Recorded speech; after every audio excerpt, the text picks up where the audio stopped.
चरित्र के इर्द गिर्द ही घूम रही है मैक्सिमम घटनाएं। वहां पर चरित्र से बात हो रहा है, चरित्र ही एक्टिव है, चरित्र ही बोल रहा है, चरित्र ही सुन रहा है, उसी की कहानी इर्द गिर्द घूम रही है। और वातावरण प्रधान में क्या होगा ना कि कोई एक खास वातावरण होगा। जैसे इसमें शहर की चर्चा होगी, वहाँ के प्रकृति की चर्चा होगी, वहाँ के नदियों का चर्चा होगा, वहाँ के घर के चर्चे होंगे, वहाँ के बगीचे बाग ये सब चर्चाएं होंगी। ये ये तो वैसा हो गया उथला रूप। चरित्र प्रधान मतलब समझो कि अब चरित्र ही कोई कैरेक्टर ही आएगा और कहानी को पूरा मोड़ दे देगा कि कहानी की छोड़ जाएगी, कैसे खत्म होगी, क्या होगी। और वातावरण प्रधान कहानी में वो वातावरण तय करेगा कि कहानी का उद्देश्य कैसे पूर्ण होगा, कहानी का कथानक कहाँ तक जाएगा, या फिर कौन कौन से मुसीबतें चरित्र को झेलनी पड़ेंगी, तो वो सब तय होता है। मैला आंचल को ले लो। वातावरण प्रधान है तो उसमें क्या कंडीशन होती है उसके हिसाब से। लेकिन अगर अ, उसको देखोगे महाभोज को, तो महाभोज में जो कैरेक्टर हैं वो तय करते हैं कि कहानी कहाँ जाएगी, उपन्यास कहाँ जाएगी। तो ये थोड़ा होता है, करीब से देखो तो। इसमें पढ़ते हैं क्या लिख रखा है। उद्देश्य क्या है इसको पढ़ने के पीछे, कि यह कहानी इकाई के वर्गीकरण के बारे में है। कहानियों के विभिन्न वर्गीकरण को जान सकेंगे। और इन एक नोट्स भेजा था ना कहानी के वर्गीकरण का, हाँ हाँ हाँ। शायद यहीं से बना के भेजा था। अ, अब प्रस्तावना। कहानी हमारे समय की लोकप्रिय साहित्य विधा है। मतलब कोई चीज लोकप्रिय पता है कैसे होती है? जब जनमानस के करंट से रिलेट जब करके बताइए। जैसे मूवी चल रही हैं, लेकिन हाँ, लोकप्रिय अगर बात करो तो रील्स है। जो जिसमें सुविधा हो, लोग कंफर्टेबल समझे, हाँ, इंटरटेनमेंट के ज्यादा मतलब कि पाठक दर्शक ज्यादा एफर्ट ना लगाना पड़े, कम एफर्ट में एफर्ट सुचारू ना रूप से लगाना इजिली पड़े, अवेलेबल हो। कमर ना टूट जाए पढ़ते पढ़ते। हाँ भाई, मतलब कि वही कंफर्टेबल। अगर पाठक किसी को कंफर्ट जोन में रहकर अगर थोड़ा सा आनंद की अनुभूति से हो रही है तो लोग प्रिय हो गए। हाँ, कहानी हमारे समय की लोकप्रिय विधा है। पाठक किसी भी साहित्यिक विधा से अधिक कहानियां पढ़ते हैं। कहानी साहित्य के लेखकों ने कहानी के ऐतिहासिक विकास क्रम में विभिन्न प्रकार की कहानियां लिखी हैं। अब जैसे अक्सर देखोगे जो भी सिलेबस शुरू करेगा, कहानी से शुरू करते हैं, कहानी से। तो उसका मतलब यही है कि जो भी पाठक होंगे सबसे अधिक जो पढ़ेंगे कहानी पढ़ेंगे। और सबसे अधिक पढ़ भी इसलिए पाते हैं क्योंकि कहानी एक बैठक में या दो बैठक में पूरी हो जाती है। कहानी साहित्य के हम्म। लेखकों ने एक ऐतिहासिक विकास क्रम में विभिन्न प्रकार की कहानियां लिखी हैं। इतिहास क्रम क्या होता है? आप अभी तक कुछ पढ़े हो इतिहास क्रम के आधार पर? वही ना, प्रेमचंद पूर्वोत्तर, प्रेमचंद प्रेमचंदोत्तर, यही हाँ, ना। हाँ, लेकिन इससे भी अलग स्तर पर है वो विकास क्रम। इसमें आप देखिएगा, कहानी के कुछ वर्गीकरण। हिंदी प्रारंभिक विकास में कहानियों के कुछ मुख्य रूप, जैसे महावीर प्रसाद द्विवेदी की एक सरस्वती पत्रिका थी। तो सरस्वती पत्रिका की भूमिका, जिस छपने वाली कहानियों में हम हिंदी की प्रारंभिक कहानी से बनते हुए स्वरूप पर चर्चा करते हैं। और यहीं से कहानी शुरू हो जाती है, मतलब शॉर्ट स्टोरी मूवमेंट याद है। और एक याद हाँ होगा हाँ। कि प्रेमचंद ने सोजे वतन जब लिखा था कहानी संग्रह, तो सबसे पहले इस आख्यायिका को कहानी शब्द कहा था। तो ये सरस्वती याद। पत्रिका से ही है। तो यह बात अलग है कि कहानियों के हमारे समय में किए जाने वाले वर्गीकरण कहानी के विकास के साथ ही संभव हो पाते हैं, और उनका हमारे समय की कहानियों से बड़ा दूर का ही संबंध है। सरस्वती में प्रकाशित होने वाली कहानियों में हम कल्पनाओं से भरपूर मतलब कब का समय? आप देखो, कहानी कल। की जैसे विशेषता बताई जाए तो वैसे उसका आप समय समझ जाओ, तो समझो कि आप बहुत अच्छे से पढ़ रहे कल। हो। हाँ का, ये प्रेमचंद पूर्व युग से पहले की बात हो रही है। हाँ, कल्पनाओं से भरपूर कहानियां, चरित्रों को लेकर लिखी गई कहानियां। अब आप देखिए, शुरू में आइए, चरित्र प्रधान कहानियां। तो जब कल्पना होगा तो वहां पे एक चरित्र का होना जरूरी है कि एक चरित्र ही कल्पना करेगा ना। हाँ हाँ। तो अगर आपको बताना हो कि प्रेमचंद की कहानी चरित्र प्रधान है कि घटना प्रधान, तो आप देखोगे प्रेमचंद भी कल्पना ही करते थे थोड़ा बहुत, तो इतना भी नहीं। बड़े घर की बेटी उनकी कल्पना ही है। बूढ़ी काकी का देखना हालांकि ठीक है, घटना प्रधान है। जैसे रानी सारंधा, कल्पना ही है। जैसे शतरंज के खिलाड़ी, कल्पना ही है। कल्पना ही है। जैसे गुल्ली डंडा। कल्पना ही। अच्छा, तो एक चीज है, कल्पना करेंगे तो उसमें घटनाएं तो घटित होंगी ना। हाँ, घटनाएं घटित होंगी, लेकिन कौन घटा रहा है? चरित्र घटा रहा है ना। देखो, तो जैसे अच्छा अच्छा, एक दो एग्जाम्पल दीजिए मुझे। एक ऐसी घटना जो चरित्र घटा रहा है, और एक ऐसी घटना जो चरित्र के बिना घट रही है। एग्जाम्पल देखिए, दो कहानी। जैसे एक घटना है, ठंडी का समय है, आपने गेहूं बोया है, हम्म। गेहूं को ताकने जाना है, मतलब सुअर चढ़ जाएंगे या फिर गाय चढ़ जाएंगी, लेकिन आपके पास कंबल नहीं है। एक घटना बनी, ठीक है। और दूसरी जगह देखिए, हाँ। दो इंसान हैं, एक यहाँ का वजीर है, एक यहाँ का लखनऊ का वजीर है। दोनों में लत लगी है शतरंज खेलने की, और राज में बिल्कुल भोग विलासिता वाला जीवन जी रहे हैं। तो उनके कारण, उन चरित्रों के कारण घटना होती है, और घटना के कारण चरित्र स्थिति को महसूस करता है या फिर मजबूर हो जाता है। वो दोनों चीजें अलग अलग हैं। घटना के कारण चरित्र को मुसीबत होना, चरित्र के कारण कहानी का आगे बढ़ना। जैसे पता है क्या होता है? इसको क्या बोलते हैं? प्रतिपाद्य। प्रतिपाद्य दो तरह के नहीं, तीन तरह के होते हैं।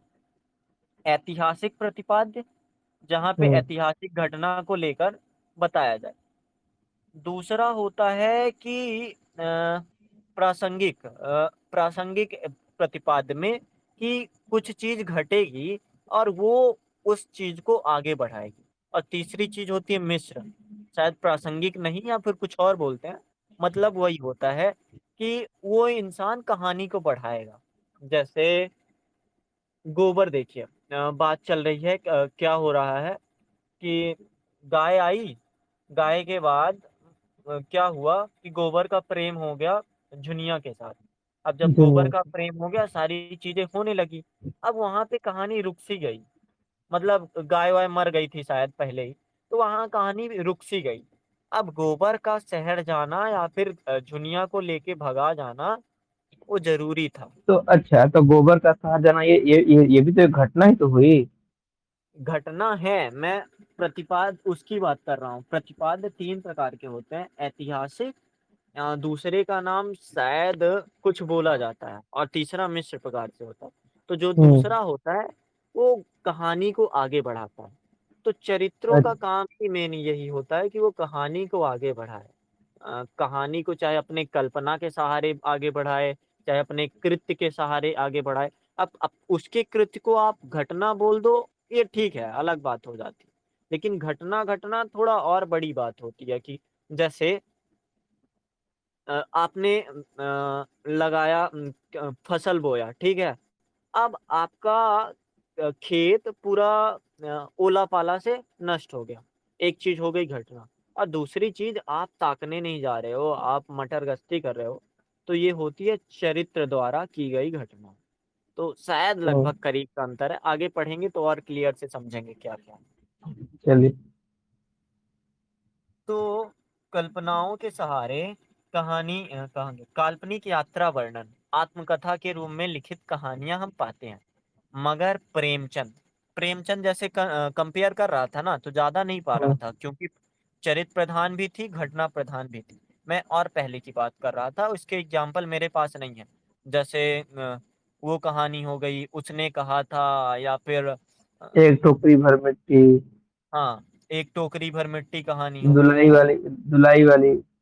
धुलाई वाली हो गई। तो अब देखिए, प्रसाद बहुत अच्छी अच्छी कहानियां लिखे हैं, उनको पढ़िएगा, मजा आ जाएगा। 5 कहानी संग्रह है, बुक ही मंगा लीजिए। तो प्रेमचंद और प्रसाद की कहानी हिंदी कहानी की चलिए। कला को नवोन्मेष देती है। नवोन्मेष समझते हैं? नहीं दिखा। नई दिशा। हिंदी जगत के इन दो महत्वपूर्ण कथाकारों ने कहानी के स्वरूप के विकास में महत्वपूर्ण भूमिका निभाई। जैसे अगर एक सवाल आता है कि प्रेमचंद युग ने हिंदी कहानी कहानी। की दिशा में महत्वपूर्ण भूमिका निभाई, तो आप हम्म। इसमें सिर्फ प्रेमचंद लिखोगे कि प्रसाद भी लिखोगे? कंपेयर करेंगे प्रसाद से। नहीं, दोनों को बताना है ना कि क्या महत्वपूर्ण भूमिका निभाई। तो एक बताएंगे कि जहाँ एक शिल्प के स्तर पर चीजों को बेहतर कर रहा था, वहीं एक उद्देश्य के स्तर पर चीजों को बेहतर कर रहा था। अच्छा। मतलब जैसे अगर आपको बताना हो भरतेंद्र युग, तो भरतेंद्र युग में जितने कथाकार होंगे, नाटककार होंगे, उन्होंने ना भरतेंद्र युग को आगे बढ़ाया कि अच्छा, केवल आपने हरिश्चंद्र। नहीं नहीं, आपने प्रेमचंद युग पूछा। हाँ। हाँ, तब सबको बताएंगे। हम कहेंगे प्रेमचंद पूछा आपने सिर्फ। अक्सर लोग पता है क्या करते हैं, क्योंकि ऐसा नोट्स में भी है, करते हैं कि प्रेमचंद युग बोला तो सिर्फ प्रेमचंद को कर देंगे। प्रेमचंद ने 300 कहानी लिखी महाराज, प्रेमचंद ने ये किया वो। भाई जयशंकर को भूल गए? नहीं जी, बोले ये संजय तो बड़ी मार मारता हो। हाँ। तो जयशंकर के मतलब दोनों की हम कहानी कला पर चर्चा करेंगे। अब आगे पहले हम समझ लेते हैं कहानियां कैसी कैसी होती हैं। तो सबसे पहले बात आती है चरित्र प्रधान कहानी की।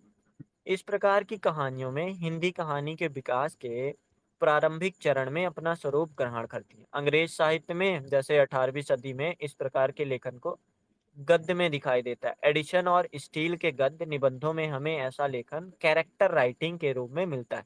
कैरेक्टर राइटिंग समझते हैं क्या होता है? हाँ, वही कैरेक्टर राइटिंग, चरित्र प्रधान जो है उसका इंग्लिश मीनिंग है कैरेक्टर राइटिंग। वो पंखे की आवाज ज्यादा खड़खड़ हो रहा है क्या? नहीं तो आवाज थोड़ा सा भी नहीं आ रहा है। ठीक है फिर। तो कहाँ गया? कैरेक्टर राइटिंग के रूप में मिलता है। ऐतिहासिक विकास क्रम में चरित्र प्रधान कहानियां हिंदी के प्रारंभिक दौर की कहानी बनी, जैसा कि स्वाभाविक भी था।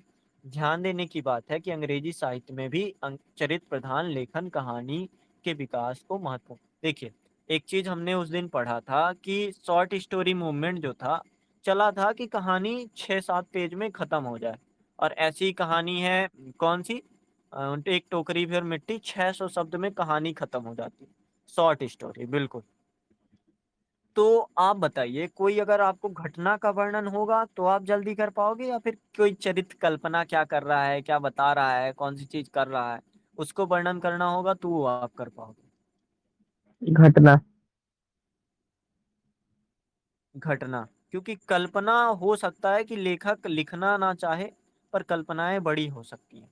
तो वहां हम्म। पे अभी क्या करते हैं कि अभी भी कहानियां, मतलब जब अंग्रेजी कहानियां अंग्रेजी साहित्य से ले रहे थे, तो अभी हम चरित्र प्रधान कहानी लेखन में उपन्यास जिससे उभरता है हिंदी साहित्य में चरित्र प्रधान कहानी। आ, छोटी कहानी यहाँ पे लिखा नहीं है, पर लिखना चाहिए, क्योंकि पता है जब अंग्रेजी साहित्य लिखा है, चरित्र प्रधान कहानी लिखा है, और हमें प्रधान कहानी मिलती ही है, तो वो छोटी कहानियां लिखना जरूरी होगा। ठीक है, देखते हैं आगे।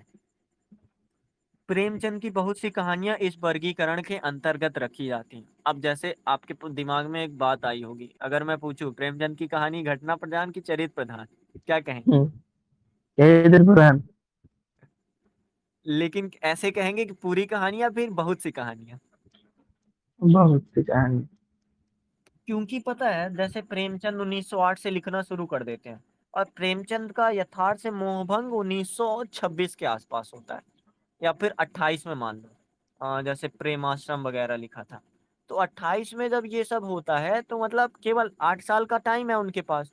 और 300, जब कोई राइटर शुरू शुरू में लिखता है ना, तो बहुत ज्यादा स्पीड में लिखता है। 8 मानसरोवर के खंड लिख डाले हैं, तो उसमें 300 से अधिक कहानियां हैं। तो हो सकता है 250 कहानियां उन्होंने लिख दिया होगा 15 साल में। तो अधिकतर कहानी या बहुत सी कहानी चरित्र प्रधान कहानी के अंतर्गत रखी जा सकती है, जैसे आत्माराम, बड़े घर की बेटी, बाका गुमान, बूढ़ी काकी, और भी बहुत सी कहानी। इसमें लिखा नहीं है तो मुझे एग्जाम्पल भी नहीं आ रहे। इस प्रकार हम्म। की कहानियों में पूरी की पूरी कहानी किसी पात्र के इर्द गिर्द घूमती है। जैसे बड़े के घर की बेटी आनंदी के आसपास घूमती है, आत्माराम आत्माराम के ही इर्द गिर्द घूमती होगी। बूढ़ी काकी उस बुढ़िया के ही इर्द गिर्द घूमती होगी, या हाँ। फिर और कौन सी, निमंत्रण कहानी, वो जो कैरेक्टर हैं चार ठो, उन्हीं के इर्द चार गिर्द ठो होगी। वो आते हैं खाने के लिए, भोला राम पंडित जी। हाँ, तो उन्हीं का और कि कितना खा और जाएंगे, क्या कर और, जाएंगे। और एक रानी है ना, उनके इर्द-गिर्द घूमती रानी है। सारंधा उन्हीं कैरेक्टर के इर्द गिर्द हम्म। घूमती है। और जो शतरंज का अनाड़ी है, तो उसका भी दूध वही है। दूध का दाम। दूध का दाम, ये भी कैरेक्टर, हालांकि इसको हम घटना कहेंगे, लेकिन देखते हैं अभी, पढ़ा जाएगा। तो कभी मनोरंजन का विषय बन जाते हैं। अब वातावरण प्रधान कहानियां, इस प्रकार की कहानियां जीवन में किसी पक्ष या भावना को कहानी के विकास का मूल कारण। अच्छा ये बताइए, सवाल ही, टाइप तो आप समझते होंगे आपकी, एक टाइप कैरेक्टर क्या होता है। हम्म। तो ये बताइए कि चरित्र प्रधान कहानी में जो चरित्र है, उसका टाइप रहना बहुत मुश्किल है कि ठीक है, उसको अगर टाइप बनाना हो तो बनाया जा सकता है। चरित्र में बनाए जा सकते हैं। लेकिन मुश्किल तो है ना, क्योंकि अब उसी से हम्म सब काम करवाना है, कहानी का उद्देश्य पूरा करवाना है। तो आप सोच के देखो, हम्म। चरित्र प्रधान कहानी आप खुद लिखोगे, मान लो एक भिखारी की कहानी आप लिखते हो, तो उसकी अगर दयनीय स्थिति दिखानी है ना, तो आपको उसके पैर में मुक्के मार के भी उसको लंगड़ा करना पड़ेगा।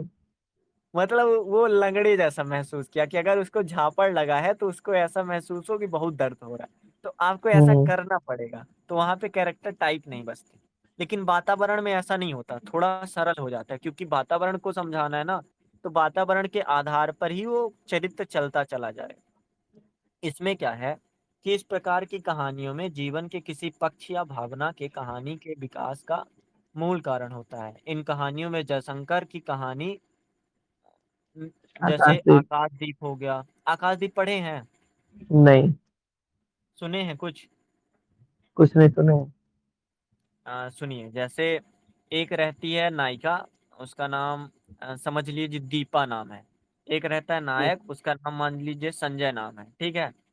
तो हम्म जो नायक है वो क्या बोलते हैं, दृश्य मृत्यु है, या फिर उसको बोलते हैं समुद्री लुटेरा, हिंदी में कोई शब्द है उसके लिए है।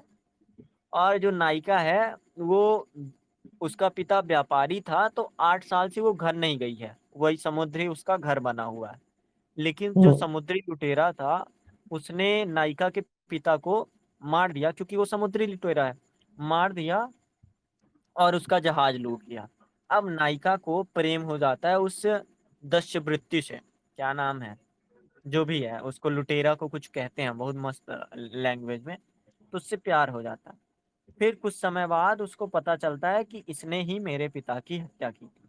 तो नायिका अपने प्यार का बलिदान कर देती है। और मतलब काफी गहरा कथानक है। तो इसको बोलेंगे वातावरण प्रधान कहानी, जो समुद्र की घटना पे, कि एक समुद्री अगर लुटेरा है तो उसे लूटना पड़ेगा, और एक अगर व्यापारी है तो उसे लगातार समुद्र में रहना पड़ेगा और व्यापार में लगातार खतरे उठाते रहना पड़ेगा, और फिर वैसे ही जीवन पर चलता है। आगे देखिए, हिंदी हम्म। कहानी के क्षेत्र में सुदर्शन, चंडी प्रसाद हृदय, राजा राधिका रमण प्रसाद, इन्होंने वातावरण प्रधान कहानियां लिखी। तो इन्होंने, पता है, कोई कहानीकार वातावरण प्रधान कहानी क्यों लिखेगा, सबसे बड़ा कारण क्या होगा। चरित्र, वैसे चरित्र उसको नहीं मिले होंगे। या फिर वो लगातार वातावरण में अलग अलग चरित्रों को देख रहा होगा, अलग अलग वातावरण में। ये भी हो सकता है। जैसे मनु भंडारी कभी बंगाल घूमती हैं, मनु भंडारी नहीं, हाँ मनु भंडारी कभी बंगाल घूमती हैं, उत्तर प्रदेश में वो पढ़ाई की हैं, और बिहार। बिहार में भी रही हैं, और मध्य प्रदेश में उनका जन्म ही हुआ है। और जो कोलकाता आया है यही सच में है, तो वो कोलकाता में रही हैं काफी समय तक, और उनका निधन भी हुआ। तो एक इंसान इतने बेहतर तरीके से कानपुर को भी समझा दे, और इतने बेहतर तरीके से कलकत्ता को भी समझा दे, वातावरण अगर उसकी कहानी में है। जैसे परिंदे कहानी में, निर्मल वर्मा की कहानी में अगर एक कहानी है दूसरी दुनिया, तो दूसरी दुनिया में अगर इंग्लैंड में क्या हो रहा है, कैसे कबूतरों को दाना खिलाया जा रहा है, वो अगर बता पा रहा है तो उसने अनुभव किया होगा। हाँ। तो जो ये हैं चंडी प्रसाद हिडसे, राजा राधिका रमण या फिर और भी जितने कहानीकार हैं, इन्होंने अगर मूलतः वातावरण प्रधान कहानी लिखी तो होगा कुछ। जाहिर सी बात होगा। जाहिर सी बात है। अब आगे पढ़ते हैं। वातावरण कहानी पर समझ गए ना, वातावरण सजीव बना दे कहानी को, कि अच्छा, कहानी हमको वातावरण पे हमको आधारित है। हमको मतलब क्लियर नहीं हो रहा है, सब क्लियर मतलब कि मोल कि मेन डिफरेंस क्या है दोनों में, वातावरण और ये। चरित्र में चल हाँ, मेन मेन डिफरेंस, मुख्य डिफरेंस अगर दो वाक्य में मेन कहना हो अगर तो। डिफरेंस कहें, जैसे कहानी के 6 तत्व होते हैं, तो अगर उन हाँ वो। 6 तत्वों में पात्र या चरित्र कहानी को आगे बढ़ा रहा है, अच्छा, कहानी के सुनिए इर्द सुनिए गिर्द सुनिए, घूमती है। अब मुझे पता चला है। छह हाँ। छह तत्व है कहानी में। अगर हम्म। जिस कहानी में चरित्र योजना का महत्व वातावरण से अधिक होगा उसको हम चरित्र प्रधान बोल सकते हैं। और हम्म। जिसमें वातावरण का महत्व ज्यादा हो चरित्र योजना से, उसको हम वातावरण प्रधान बोल सकते हैं। बिल्कुल। यही है अंतर। यही है अंतर, इससे ज्यादा गहरा नहीं है। और अगर गहरा हाँ। समझना हो तो जैसे अगर मैं कहानी सुना रहा हूँ, ठीक है, अब मैं बोलूं कि मैं कहानी छत में बैठ के सुना रहा हूँ जहाँ भीनी भीनी बारिश हो रही है, तो वातावरण को मैंने शामिल किया, और हो सकता है हाँ। अब कहानी सुनाने में सिसकारियां निकलने लगी। समझ हम्म। गए। तो यही चीज है कि वातावरण अगर इफेक्ट डाले। अब आगे देखिए, कथानक प्रधान कहानी। कथानक समझते हैं क्या होता है? हम्म। मतलब कहाँ पे प्लॉटिंग की गई है, मतलब चरित्रों और उनके साथ परिस्थितियों के बनते संबंधों पर अधिक बल दिया जाता है। ये कहानियां कथानक या कहानी कहने को ही महत्व देती हैं। विशंबर नाथ कौशिक की कहानी, विशंबर नाथ कौशिक की कहानी ताई पढ़े हैं? नहीं, कहानी तो हम बहुत कम पढ़े हैं। अरे यार, ज्वाला दत्त शर्मा हो गए, पदुम लाल पुन्नालाल हीरालाल बख्शी हो गए, तो इनकी कहानी, तो इनकी कहानियों में जो कथानक जैसे कि कोई एरिया है, जैसे वातावरण और चरित्र दोनों आपस में अगर संबंध बना पाए, जैसे आप गोदान से समझिए। गोदान कहा जाता है कि कथानक बिखरा हुआ है, मतलब होरी तो है गांव का, पर क्यों शहर को तुमने क्यों दिखा दिया। मतलब कथानक वैसे बनेगा कि आप चरित्र को और परिस्थिति को, दोनों परिस्थिति मतलब वातावरण को कैसे संबंध बना पाते हो कहानी में, तो कथानक तब महत्व रख जाता है। जैसे आपको एक कहानी लिखनी हो, प्रवास, तब आप अच्छा। सोचो कि कितना इंपॉर्टेंट हो जाएगा कथानक। प्रवास कहानी का शीर्षक ही समझा दे रहा है कि ये कथानक प्रधान कहानी होने वाली है। हाँ, प्रवास मतलब कोई कहीं बाहर जा रहा है या रहने भी जा रहा है देखिए। हाँ, तो हो सकता है गांव में उसका रहना दिखाया गया हो, फिर शहर में उसका रहना गया, मतलब चरित्र जो है परिस्थिति से रिलेट कर पा रहा है, तो वो हो जाती है हाँ। कथानक कहानियां। लेकिन अगर मैं पूछूं, गोदान को कथानक प्रधान कहानी बोलेंगे? क्या क्या क्या? गोदान को कथानक प्रधान उपन्यास या कहानी बोलेंगे? कथानक, हाँ बोलेंगे, कथानक तो है ही। अच्छा, इतने आरोप लग रहे हैं कि गोदान का कथानक बिखरा है, गोदान अगर मैं लिखता 100 पेज में खत्म कर देता, ये प्रेमचंद गलत कर रहे ये हैं। कथानक तो है लेकिन बिखरा हुआ ठीक है, लेकिन कथानक तो है ना। आप रिलेट तो करो कि वातावरण के कारण ऐसा हुआ है, चरित्र के कारण ऐसा हुआ है, घटना के कारण ऐसा हुआ है। जैसे अच्छा, एक मतलब कि लड़की। किसका रेशियो अधिक है? हाँ, कथानक अधिक है। कथ हाँ, तो उसमें अगर गोदान बोले तो हमको लगता है चरित्र चरित्र प्रधान है। होरी की बस घटना है कि गोबर की घटना है? होरी की, गोबर की, धनिया की, झुनिया की, सबकी घटना है। सबकी घटना है, तो सबकी तो अलग अलग परिस्थिति बन रही। आप ये बताओ, जैसे एक लाइन आती है, विजय नारायण साहनी या फिर कोई और कहते हैं कि 20 आने की घटना इतनी बड़ी नहीं थी कि गोदान जैसा उपन्यास लिख दिया जाए। एक लोग अच्छा। इसका विरोध कर रहे हैं कि घटना प्रधान कहानी नहीं है। लेकिन अगर आप पूरा पूरा देखोगे, सारी समस्या किसानी से रिलेट करके आ रही है। तो आधा आधा हम्म। कहेंगे कि चरित्र प्रधान कहानी भी है और घटना प्रधान कहानी भी है। और शायद जब हम थोड़े और बेहतर तरीके से पढ़ लेंगे तो समझ जाएंगे कि कौन सी कहानी कौन सा नाटक है। अब लास्टली जो बचता है, कार्य प्रधान कहानियां। कार्य प्रधान, ये पहली बार हम लोग पढ़ रहे हैं। हाँ, अरस्तु ने नाटकों की चर्चा के दौरान कहा था कि नाटक चरित्र के बगैर संभव हो सकते हैं, मगर कार्य अथवा एक्शन के बिना नहीं। कल वाली वेब सीरीज बताओ, मूवी। समझ गए? अरस्तु ने नाटकों की चर्चा के दौरान कहा था कि नाटक चरित्र के बगैर संभव हो सकते हैं, मगर कार्य मतलब अथवा एक्शन के बिना नहीं। उसमें तो समझ चरित्र गए? था ना। हाँ, उसमें अच्छा चरित्र आप भी है। बताओ, जैसे हम्म। मैं बताता हूँ कि हम्म। वो जो मूवी है, जो भी हम्म। नाम है, तो उसमें अगर नायक का चेहरा ना दिखाया जाता, नायिका का चेहरा ना दिखाया जाता, तो क्या कहानी में 100% फर्क पड़ता? एक्शन तो हो रहा है, और ज्यादा एक्शन ही है हाँ। जैसे आप बता रहे हो। हाँ, एक्शन ही है, हाँ एक्शन ही है, कहाँ। क्या वो कार्य प्रधान मूवी हुई कि एक्शन लगातार हो रहे हैं? नहीं नहीं, एक्शन लगातार। जैसे क्या जैसे बोलते हैं, देखिए, शारीरिक एक्शन है वो। जैसे देखिए मैं मूवमेंट, बताता हूँ। मूवमेंट शरीर का। एक एक नाटक मैं बना रहा हूँ जिसमें भाग दौड़ भरी जिंदगी दिखाना है, और अ, उद्देश्य है मेरा कि किसी को कुछ नहीं मिलता।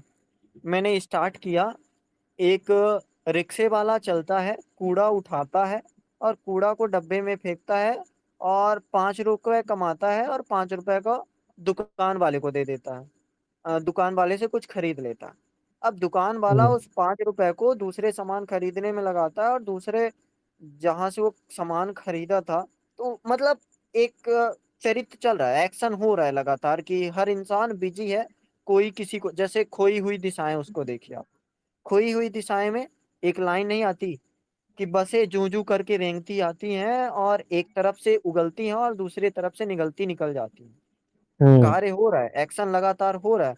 कोई चरित्र इंपॉर्टेंट नहीं है, लोग हैं। लोगों का होना कहानी में चरित्र नहीं बनता। आप मैलांचल सोचो, 269 पात्र हैं, लेकिन दो सौ हम्म। उनहत्तर पात्र चरित्र नहीं है। पात्र और चरित्र दो नहीं अलग तो, अलग चीजें होती हैं। हाँ, लेकिन यहाँ क्या बोलते हैं, जो कल हम मूवी देखे हैं वो चरित्र, उसमें चरित्र प्रधान है उसमें। ये नहीं, बिना चरित्र का हाँ, फिर वो कहानी में अंतर पड़ जाता है, चरित्र का इम्पोर्टेंस है वहां पर। मैं 100% की बात कर रहा हूँ कि 100% फर्क नहीं पड़ता। देखिए, 100% का फर्क नहीं पड़ेगा ना कोई से। एक चीज मान अभी लीजिए क्लियर हुआ। एक मान एक लीजिए चीज जो अभी क्लियर उनका हुआ। एक्शन था, हाँ। हाँ। वो रेशियो में 20% और बढ़ा दिया जाता, और उनकी जो घटनाएं थी उसको कम कर दिया जाता।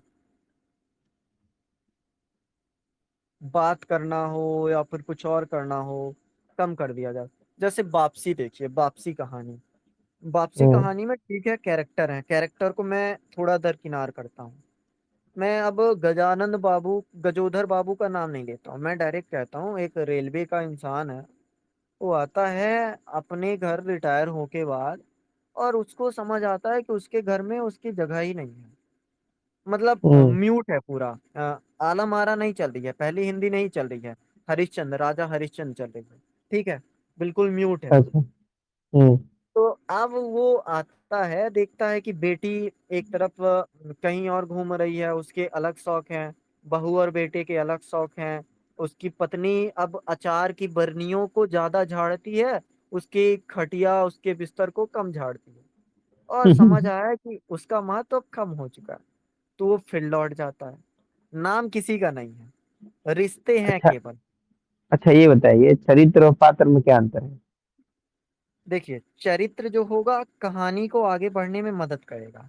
जैसे गजाधर बाबू चरित्र हैं, लेकिन गजाधर बाबू का जो नौकर है वो गौड़ पात्र है, जो आएगा और उत्प्रेरक की तरह सहायता करेगा पात्र को। जैसे एक होता है कैरेक्टर, और एक होता है को कैरेक्टर, और तीसरा हम्म। होता है कि आसपास आएगा, जैसे भिखारी। समझिए कि एक हीरो है, हीरो हम्म। ने भिखारी को 5 रुपए दिया, और बगल में हम्म। गुंडे ने कहा गुंडे ने भिखारी से वो 5 रुपए छीन लिया, तो अब भिखारी साइड हो गया। जो कैरेक्टर है और जो विलेन है, मतलब जो हीरो है और विलेन है, इन दोनों में लड़ाई शुरू हो गई। भिखारी का हम्म। आना गॉड हो गया। जैसे अनुस्वार व अनुनासिक आते हैं आषाढ़ का एक दिन में, गॉड रूप हाँ में हाँ। आते हैं, गॉड रूप। देखते हैं क्या क्या सही है, क्या कहें। तो गौण चरित्र नहीं होता, गौण हमेशा पात्र होता है।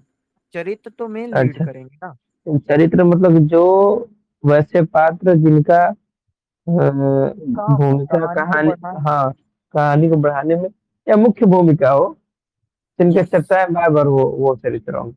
Okay, clear. नेक्स्ट।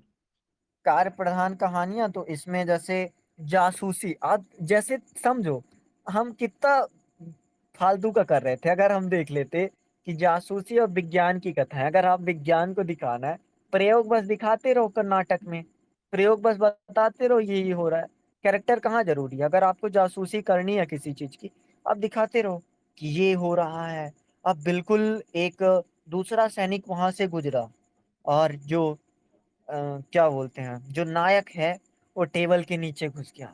उसकी सांसें तेज हो रही हैं, ऊपर नीचे ऊपर नीचे। कहाँ जरूरी है पात्र को बताना? कार्य हो रहा है ना। परफेक्ट। तो अरस्तु ने ये सब कहा, तो उसी को देख के दुर्गा प्रसाद खत्री ने, विशेषकर गोपाल राम गहमही ने ऐसी कहानियां लिखना शुरू किया। प्रेमचंद ने भी क्या ऐसी कहानी लिखी है? हाँ, टेंशन ना, नहीं, क्रिकेट हमको कहानी कार्य, पढ़े हैं? क्रिकेट, प्रेमचंद की कहानी क्रिकेट। कार्य प्रधान, गुल्ली डंडा भी कार्य प्रधान हो सकता है।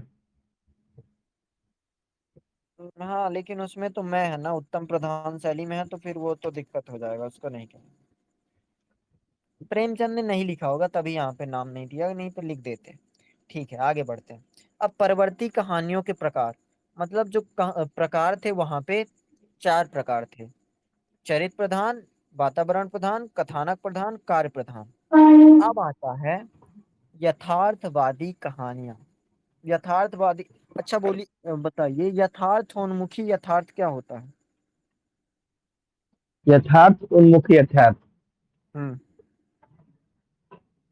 यथार्थ उन्मुख मतलब कि अभी यथार्थ नहीं है, लेकिन यथार्थ की तरफ उन्मुख हो रहे हैं अभी, मतलब उस तरफ बढ़ता हुआ यथार्थ। पूर्ण रूप से यथार्थ नहीं है, लेकिन यथार्थ तरफ बढ़ रहा है। और अगर मैं बोलूं आदर्श उन्मुखी यथार्थ? आदर्शवाद से यथार्थ की ओर जा रहा है। हम्म। आदर्श की ओर उन्मुख है, लेकिन है यथार्थ, जैसे बूढ़ी काकी बिल्कुल यथार्थ था। अच्छा, हाँ हाँ, उल्टा हम बोल दिए उधर। हाँ हाँ, समझ गए समझ गए। और यथार्थ उन्मुखी यथार्थ मतलब यथार्थ से शुरू हो और यथार्थ पर खत्म हो। ओके। तो यथार्थवादी कहानियां जीवन की वास्तविकताओं, उसकी समस्याओं को यथासंभव, अच्छा, जैसे इसको छोड़िए, पहले ये बताइए, अगर आएगा कि प्रेमचंद की कहानियों में उपस्थित आदर्शोन्मुखी यथार्थवाद की कहानियों का उदाहरण देते हुए समझाइए, कौन कौन सी कहानी का उदाहरण देंगे? कौन सा? यथार्थ। आदर्श उन्मुखी यथार्थ। बूढ़ी काकी, बड़े घर हम्म। की बेटी, हम्म। कफन। नहीं, कफन नहीं कफन। बोलेंगे। नहीं, कफन नहीं बोलेंगे, कफन नहीं बोलेंगे। ठीक है, समझ हाँ। गए हम बिल्कुल। पता है, आप लोगों की कॉपी खोल के देखना, कोई भी ग्रुप में घुस जाओ, लोगों की कॉपी खोल के देखो, अगर सेम प्रश्न आदर्श उन्मुखी यथार्थ, पूस की रात घुसा मिलेगा, कफन घुसा मिलेगा, सभ्यता का रहस्य मिल सकता है। और मतलब समझ रहे हो, लोग क्वेश्चन की लैंग्वेज तक नहीं समझ रहे हैं, क्या है क्वेश्चन। कफन में तो हम्म। यथार्थ से शुरू होता है और चरम यथार्थ पे हाँ, खत्म होता है। यथार्थ, हाँ, ठीक है। क्योंकि वो प्रेमचंद के आखिरी दौर की कहानियां है ना, तो उनका माइंडसेट चेंज हो चुका था उस समय। हाँ, और अगर किसी लेखक को पढ़ना हो तो उसकी अंतिम रचना पढ़िएगा, पहली नहीं। हम्म। यथार्थवादी कहानियां जीवन की वास्तविकताओं, उसकी समस्याओं को यथासंभव यथातथ्य प्रस्तुत करना ही यथार्थवाद है। जीवन स्थितियों का इस प्रकार से कहानियों में प्रस्तुतिकरण ही यथार्थवादी कहानी को स्वरूप प्रदान करता है। हिंदी कहानी के इतिहास में प्रेमचंद के समय तक आते आते सारे पुरानी वर्गीकरण अबुद्धि संगत, अप्रासंगिक लगने लगते हैं और यथार्थवादी कहानियों के लिए जमीन बनने लगती है। जमीन बनने लगती है मतलब पूरी तरीके से नहीं, जैसे प्रेमचंद ने भी जमीन बेस बनाई से है। जैसे बेस तैयार कर रहा है। वो एक मोटो लाइन क्या है, सबसे बड़ी लाइन, कि प्रेमचंद ने कहानी का क्या क्या कर दिया। कायाकल्प बदल दिया। हाँ, कर्म भूमि ही नहीं बदली, कायाकल्प भी कर दिया। तो यही बात है कि जमीन ही नहीं, जमीन बदली, जमीन बनने लगती है। जीवन की वास्तविकताओं का जिस प्रकार का चित्रण प्रेमचंद के यहाँ मिलता है वह अभूतपूर्व था। विशेषकर ग्रामीण जीवन से जुड़े यथार्थ के प्रस्तुतिकरण में प्रेमचंद का कोई जवाब नहीं है। नहीं। मगर प्रेमचंद की कहानियों में आदर्शवाद के लगातार बने रहने के चलते उनकी कहानियों को हम अक्सर आदर्शवादी यथार्थवादी कहानी या फिर आदर्शोन्मुखी यथार्थवादी कहानी कहते हैं। मगर वास्तविकता यह है, ठाकुर का कुआं, सदगति, ठाकुर का कुआं पढ़े हैं? कहानी में बहुत कम पढ़े महाराज। देखिए, ठाकुर का कुआं कॉन्टेक्स्ट समझिए कि हम्म। एक गरीब है और एक ठाकुर का अच्छा। कुआं है। गरीब को थोड़ा हम्म। बुखार है और उसको लगी है प्यास, और जो गरीब का दलित का कुआं है तो उसमें हम्म। मर गया है कौवा, या फिर उसमें, हाँ शायद कौवा मर गया है, उसमें पानी नहीं है, तो बदबू आती है पानी पीने में, और उसको बहुत देर से काला बुखार है। तो उसकी जो बीवी होती है, पत्नी, तो गांव में सिर्फ दो कुएं हैं, एक दलित का कुआं और एक ठाकुर का कुआं। तो रात के अंधेरे में, जैसे पहले लाइट वाइट नहीं रहती थी, तो रात के अंधेरे में वो चुपके से जाती है क्योंकि पति वो प्यासा मर रहा है, और बाकी दिन होता तो वो वही गंध वाला पानी पी लेता। तो क्या होता है कि वो चुपके से जाती है, मटके को रस्सी में बांधती है और मटका झुलाती है, और बगल से किसी के आने की आहट होती है, तो मटका उसका कुआं में गिर जाता है, और कुआं में गिरा तो वहां हल्ला होने लगा, कौन है कौन है। मतलब बिल्कुल मना किया गया कि ठाकुर के कुएं से कोई पानी नहीं पिएगा, आसपास के लोग ही पिए। कौन है कौन अच्छा। है, तो वो अ, रस्सी छूटती है, क्या, घड़ा गिरता है और वो घर लौट जाती है। और फिर अंतिम में मार्मिक दृश्य है कि वो जो बूढ़ा व्यक्ति है, बुखार या फिर कोई बीमारी से त्रस्त है, वही बदबू वाला पानी पी रहा है। उफ, ओके। कितना यथार्थ है। अगर प्रेमचंद हाँ। ये कहानी 1911 में लिखे होते तो ठाकुर खुद आते और अपने चुल्लू से पानी पिलाते, है कि नहीं? आदर्शवाद। हाँ, ठाकुर खुद आते और चुल्लू से पानी पिलाते, कहते कि एक मानव होने की अर्थ में मैं किसी को पानी भी ना दे सका। पर ऐसा नहीं है। कहाँ गया, एक सेकेंड। ठाकुर का कुआं, सदगति, पूस की रात, कफन, इसमें कोई कहानी छूटी तो नहीं है? सदगति पता है ना? हेलो। हम्म। और सभ्यता का रहस्य। सभ्यता का रहस्य थोड़ा सा याद मुझे नहीं आ रहा सभ्यता का देखिए, रहस्य। एक कहानी है पंच परमेश्वर। एक बुढ़िया हाँ। होती है। हाँ पंच हाँ परमेश्वर याद है? हाँ पढ़े पंच परमेश्वर। हाँ, तो पंच परमेश्वर की कहानी समझ लीजिए कि 1936 में आदर्श। लिखी जा रही है, 1935 में लिखी जा रही है। पंच ठीक है। परमेश्वर पता है इसमें, इसमें हम बोलते हैं आदर्श भी है यथार्थ भी है, दोनों है इसमें तो।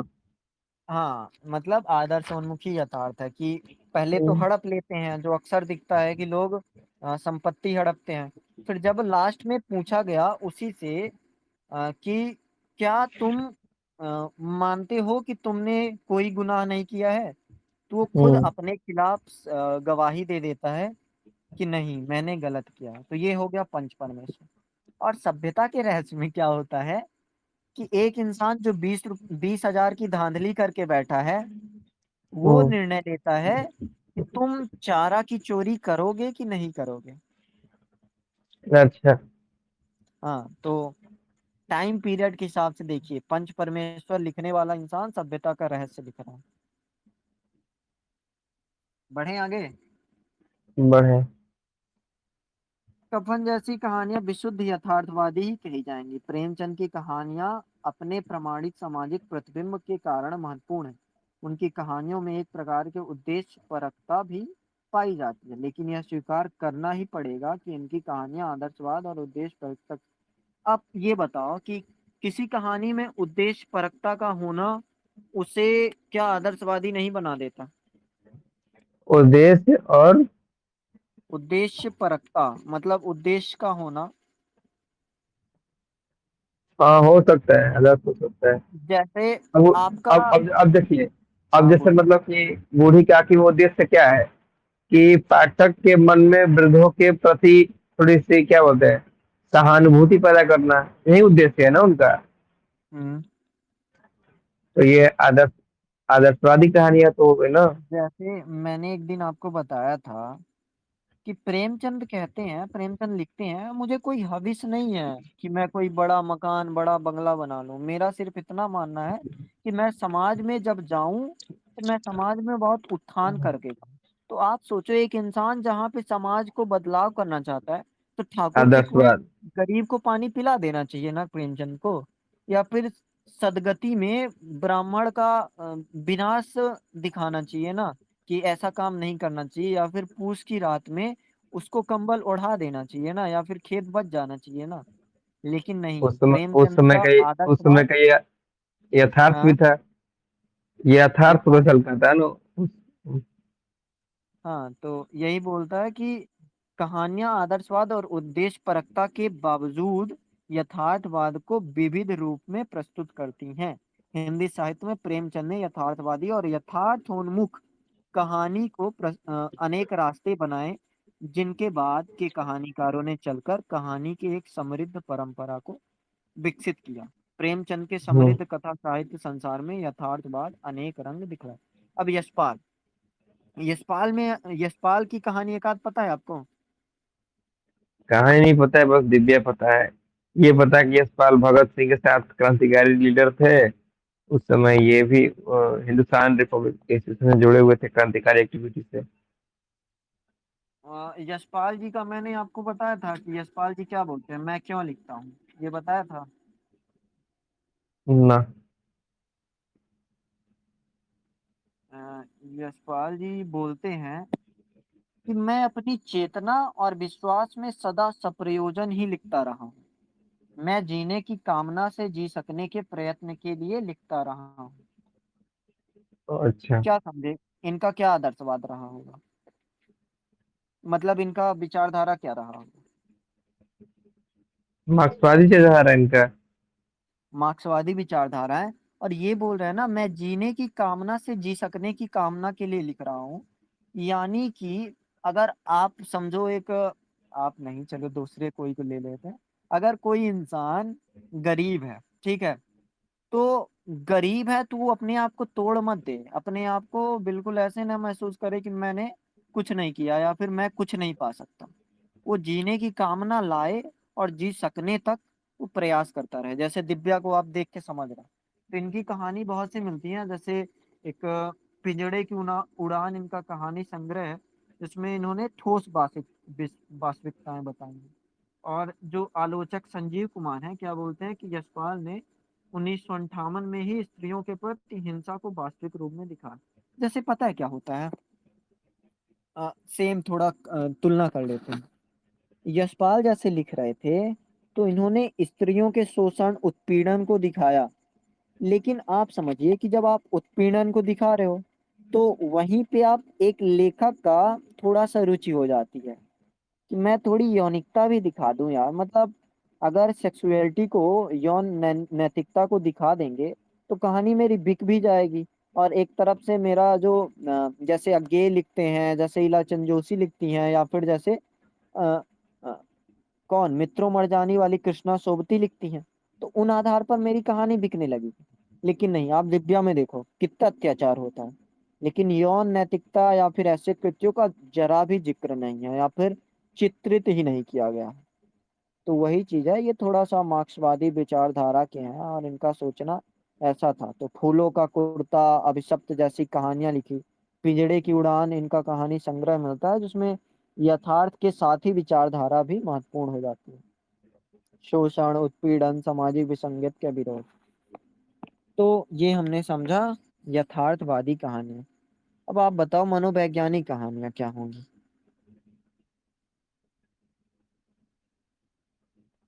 हेलो।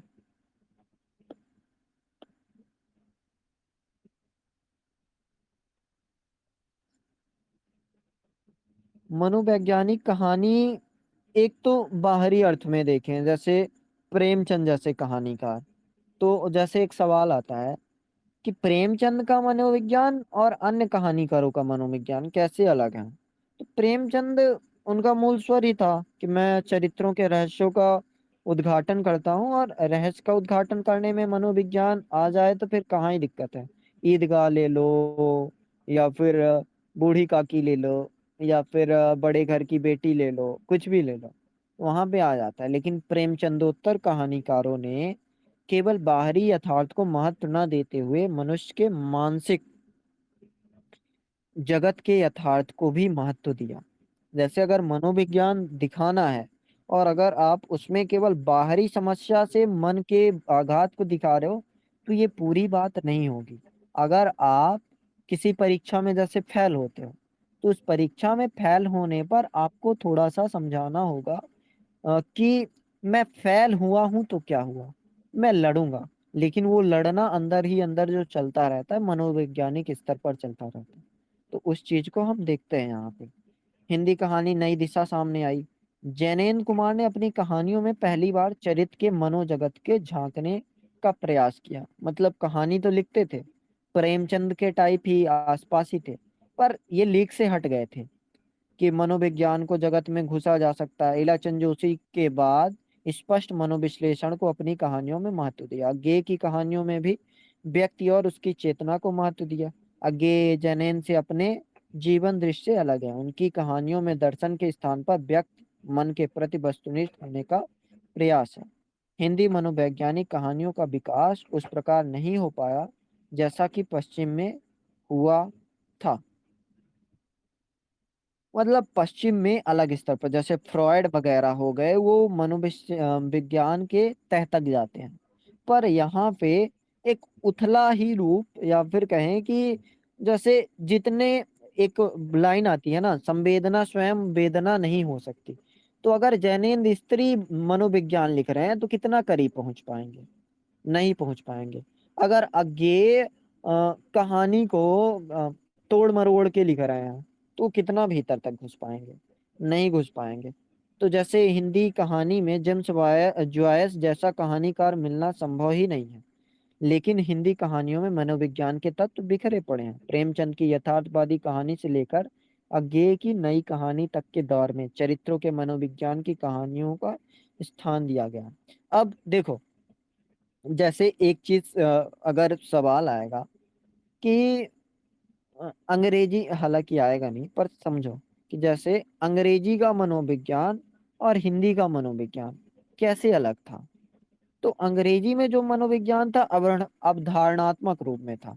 लेकिन हिंदी में या फिर हिंदी साहित्य में जो मनोविज्ञान है, वो अनुभवों के आधार पर या फिर भोगे हुए यथार्थ के आधार पर महसूस किया गया, लिखा गया हो, या फिर वैसी चीजें अगर सामने आती हैं तो उसको, हाँ ठीक है, लिखते हैं, ऐसा सोचा गया।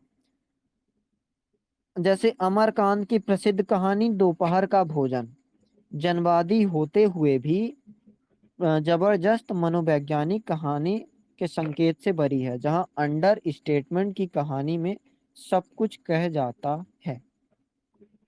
ये जो जनवादी कहानियां ना, मतलब इनके केंद्र में क्या होता है कि एक जन समूह के, जनता के हित के लिए जो कार्य किया जाए तो जनवादी कहानी होते हैं। कई कहानियों के रूप हैं, उसको हम पढ़ते हैं आगे। 1954 के आसपास नई कहानी की नींव पड़ चुकी थी, लेकिन इसकी वास्तविक उपस्थिति का एहसास लोगों को 1960 के आसपास हुआ। वास्तव में नई कहानी स्वतंत्रता के बाद के भारत में उपजी नई परिस्थितियों की देन है। जैसे नई कहानी को अगर शब्द के अर्थ पे ही समझोगे ना, तो यही आता है सामने सबसे पहले कि नई कहानी मतलब कहानी जो पहले थी उसका आधार, उसके रूप, उसके रंग, सब में पुरानापन आ गया है। अब नई परिस्थितियां हैं, आजादी मिल गई है। मतलब 60 के बाद नहीं, बस 1954 से 1960, केवल 6 साल का दौर, या फिर 10 साल मान लो। या जैसे कफन को भी प्रेमानंद श्रीवास्तव नई कहानी का ही दर्जा देते हैं।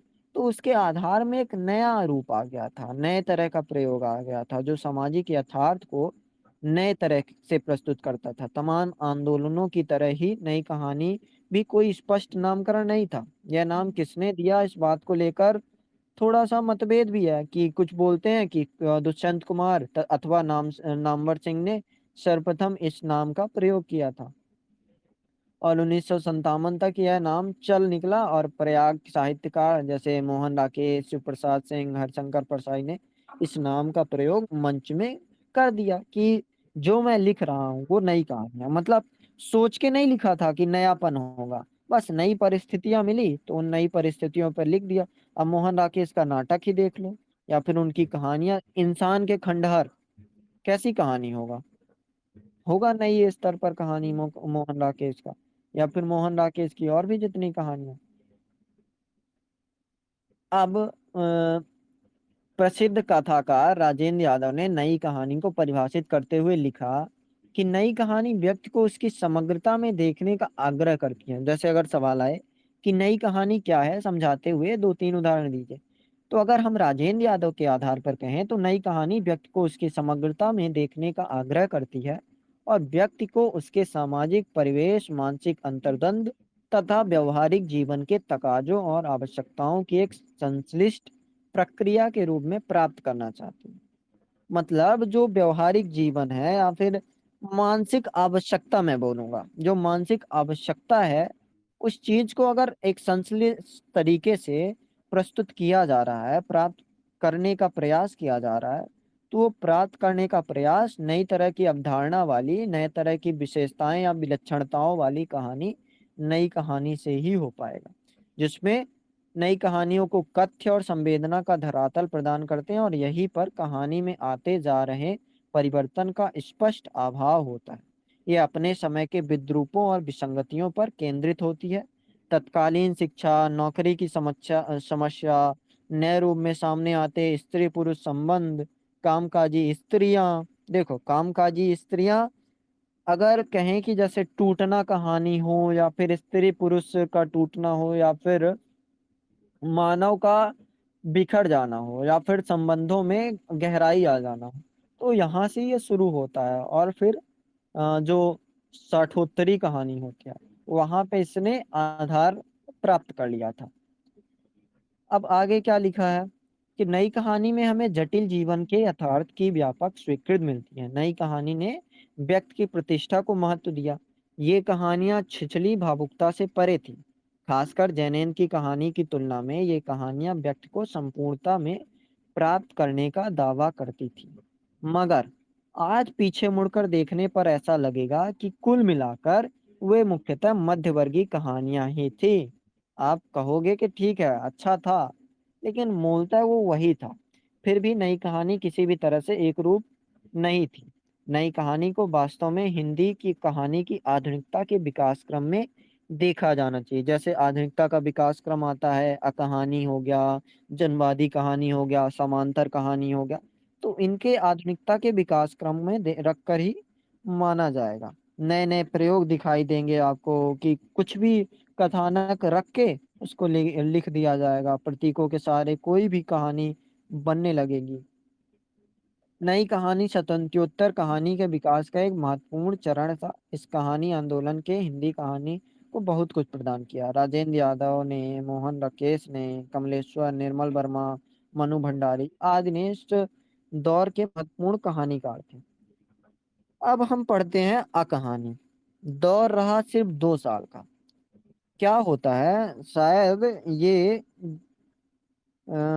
एक सेकंड पढ़ के बताता हूँ। कहानी का विकास नई कहानी की ही पृष्ठभूमि में था। 1960 1962 के बीच कहानी नाम का प्रयोग हुआ। इसे नई कहानी के विरुद्ध रखने की चेष्टा की गई। मतलब जो नई कहानी की विलक्षणताएं थी या फिर विशेषताएं थी, उनसे बिल्कुल विरोध।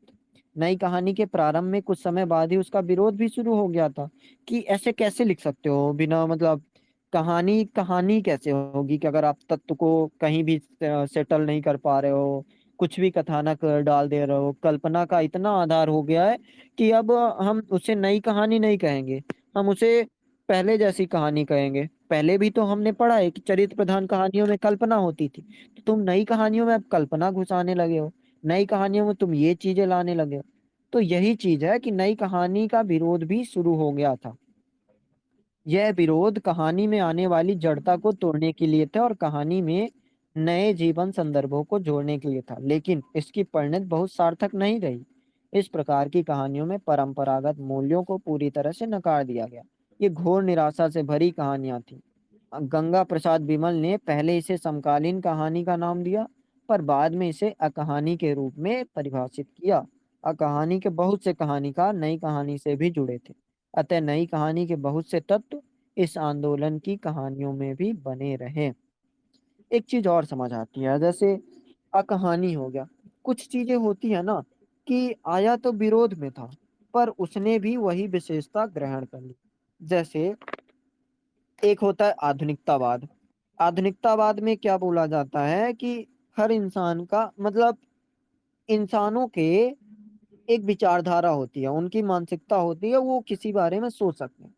उत्तर आधुनिकता उससे भी आगे निकल जाता है, बोलता है कि हर एक इंसान का अपना अपना वजूद होता है, तो एक इंसान अगर कुछ सोच रहा है तो उसको भी महत्ता मिलनी चाहिए। तो अगर ऐसा बोलना है तो इस चीज को महत्ता मिलनी चाहिए, ये भी तो तुम बोल रहे हो। अगर आप बोल रहे हो कि इंसान अगर कांट बोल रहे हैं कि इंसान लाल चश्मा पहन के पैदा होता है, तो तुमने भी तो नजरिया बना दिया कि बोल दिया कि इंसान लाल चश्मा पहन के पैदा हो रहा है। तो वही होता है कि विरोध करने के चक्कर में पता नहीं चलता कि कब हम ऐसे लक्षण या गुण शामिल कर लेते हैं। तो यही चीजें अकहानी का मूल स्वर साठोत्तरी अकविता की तरह निषेध और विरोध का है। इसी कारण अकविता के बहुत से कवि अकहानी में भी सक्रिय रहे। इसमें मुख्यतः गंगा प्रसाद बिमल, राजकमल चौधरी, जगदीश चतुर्वेदी आदि का नाम लिया जा सकता है, जो कविता से अकहानी तक में सक्रिय थे। अकहानी के सूत्रकारों के अनुसार अकहानी स्वीकृत कहानी मूल्यों का निषेध करती थी और किसी प्रकार के मूल्य स्थापन का विरोध करती थी। इस अर्थ में यह कहानी आंदोलन अराजकता की ओर चला गया। इस चीज को हम बहुत ही अब जैसे अकहानी था तो घोर कौन सा था, घोर निराशावादी। अब उसके बाद जो आना चाहिए सचेतन कहानी आना चाहिए। तो कहानी में जैसे रविंद्र कालिया, दूधनाथ का रीच कहानी हो, प्रयाग शुल्क, सुधा अरोड़ा हो, रमेश बख्शी हो, इनकी काफी अच्छी अच्छी कहानियां, अच्छी मैं इस अर्थ में कहूंगा कि पढ़ने में काफी अच्छा लगेगा कि हाँ फुलझड़ियों की तरह है और पढ़ने के बाद कुछ बचेगा नहीं, इस अर्थ में मैं बोलूंगा। और फुलझड़ी को अक्सर मैं अच्छा ही मानता आया हूँ इसलिए।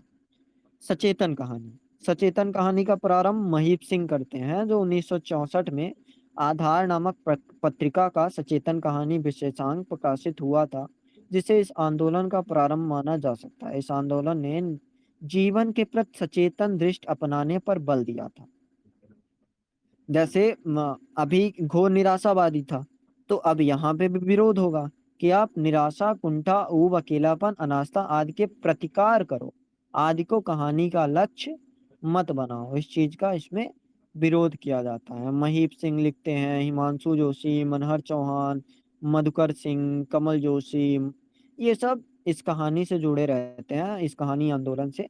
और जरूरी नहीं है कि मतलब नई कहानी में पश्चिम के तत्व भर जाए, वह व्यापक भारतीय परिवेश की कहानियां भी रही हैं जिनमें बदलता भारत प्रतिबिंब हो रहा था। इसके अतिरिक्त सचेतन कहानी के कहानीकार हिंदी की प्रगतिशील परंपरा से एक दूरी बनाए रखना चाहते थे। तो उस चीज को हम समझते हैं, मतलब सचेतन कहानी मतलब चीजों का सुधर जाना। तो इसमें जरूरी है कि आप चीजों को सुधारने के चक्कर में प्रगतिशील परंपरा में ना चले जाओ, नहीं तो फिर आप दूसरे आधार पर या फिर दूसरी कहानी के आधार पर पहुंच जाओगे। अब जैसे कमलेश्वर होते हैं, तो समांतर कहानी, हिंदी कहानी आंदोलन में कमलेश्वर द्वारा 1972 में इस कहानी आंदोलन की स्थापना की गई। इस दौर में वे सारिका जैसी प्रभावकारी पत्रिका के संपादक थे, जिसके माध्यम से उन्होंने इस आंदोलन को व्यापक बनाने का प्रयास किया। मतलब दूर दराज क्षेत्रों शिविर आयोजित किए, गोष्ठियां की, शिविर निकाले। निष्कर्ष ये निकाला कि कहानी का स्वरूप कैसे विकसित किया जाए।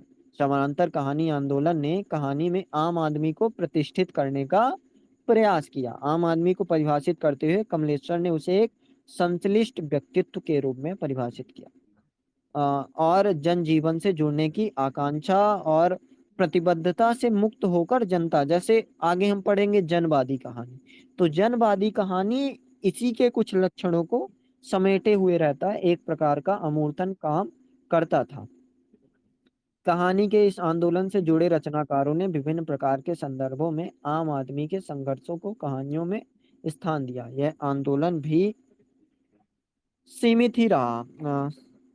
से मेहरुन्निसा परवेज, जितेंद्र भाटिया, मधुकर सिंह, इब्राहिम शरीफ, ये सब इस कहानी आंदोलन में शरीक रहते हैं। और सुधा अरोड़ा जैसे लिखती हैं, वहां भी लिखती हैं कौन सी कहानी में, अ, कहानी में। तो यहाँ भी सुधा अरोड़ा ने काफी कहानियां लिखी हुई हैं। अब बात करते हैं जनवादी कहानी की। तो जनवादी कहानी वही कि जनवाद का आधार बनाओ, मजदूर